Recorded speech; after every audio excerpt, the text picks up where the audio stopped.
মক্কার কাবা শরীফের আকাশে এক অনন্য মহাজাগতিক দৃশ্য ধরা পড়েছে। শুক্রবার ভোরে চাঁদ কাবার ঠিক উপরে চলে আসে। হাজার হাজার মুসল্লি সেই মুহূর্তের সাক্ষী হয়েছেন, যা আধ্যাত্মিক আবেগের পাশাপাশি বৈজ্ঞানিকভাবে অত্যন্ত তাৎপর্য বলে মনে করছেন বিশেষজ্ঞরা। সৌদি জেদ্দা অ্যাস্ট্রোনমি সোসাইটির প্রধান মাজেদ আবু জাহরা জানিয়েছেন, এই ঘটনা প্রমাণ করে জ্যোতির্বিদদের করা গাণিতিক হিসাব কতটা নিখুঁত। চাঁদ সহ অন্যান্য মহাজাগতিক বস্তুর গতিপথ নির্ধারণের জন্য যে গণনা করা হয়, এই দৃশ্য তার যথার্থতা আবারও নিশ্চিত করেছে। এর ফলে সারা বিশ্বের মুসলিমরা কিবলা আরও সঠিকভাবে নির্ধারণ করতে পারবেন। এটি শুধু ধর্মীয়ভাবেই অনুপ্রেরণার মুহূর্তই নয়, বরং জ্যোতির্বিজ্ঞানীদের জন্য ছিল এক গুরুত্বপূর্ণ পর্যবেক্ষণ। আবু জাহরা আরও জানিয়েছেন, শুক্রবার সন্ধ্যায় চাঁদ সপ্তর্ষি মণ্ডল বা সেভেন সিস্টার্স নামে পরিচিত নক্ষত্রপুঞ্জের সামনে দিয়ে অতিক্রম করেছে।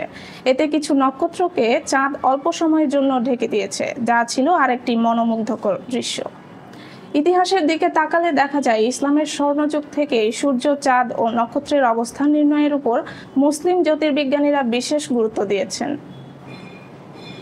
নামাজের সময় নির্ধারণ থেকে শুরু করে কিবলা চিহ্নিতকরণ, সবকিছুতেই আকাশের গতিপথ ছিল গুরুত্বপূর্ণ সহায়ক।